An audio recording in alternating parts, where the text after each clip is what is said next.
हा तरोटा आहे. तरोटा सगळ्यांनी भाजी खायला पाहिजे तरोट्याची. आणि याच्यामध्ये औषधी गुण आहे. आणि सध्याच्या आता जर पाऊस पडला पहिल्यांदा, हे छोटे छोटे जे झाडं आहेत तरोट्याचे, हीच जर खाल्ली तर चांगली राहते. कारण की मोठे झाल्यावर ते कडू बनते, औषधी भाजी म्हणते त्याला.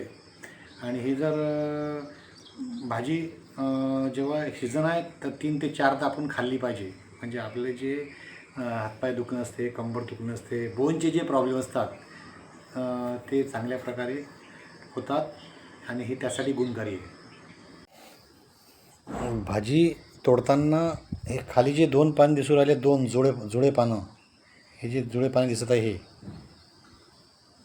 हे जुळे पानं तोडताना थोडंसं ह्याच्या खालच्या 2 पानामध्ये कळवटपणा असते. पण भाजी जेव्हा करताना जे वरचे असते 2 पानाच्या वरती जे दिसून राहील तुम्हाला, ते भाजी घ्यायची खाण्यासाठी. खालचे 2 पाने घ्यायचे नाही, कारण की खालचे 2 पानं असते, हे जेव्हा बी टाकतो तर ते बियापासून बनलेले असतात. त्याच्यामुळे याच्यामध्ये कडवटपणा जास्त असते. त्याच्यामुळे तुम्ही जेव्हा भाजी करता याच्यासहित जर तुम्ही घेतली तर ते तुम्हाला भाजी कडू लागते. त्यासाठी वरचे जे पानं आहेत तेच भाजी करताना घ्यावे.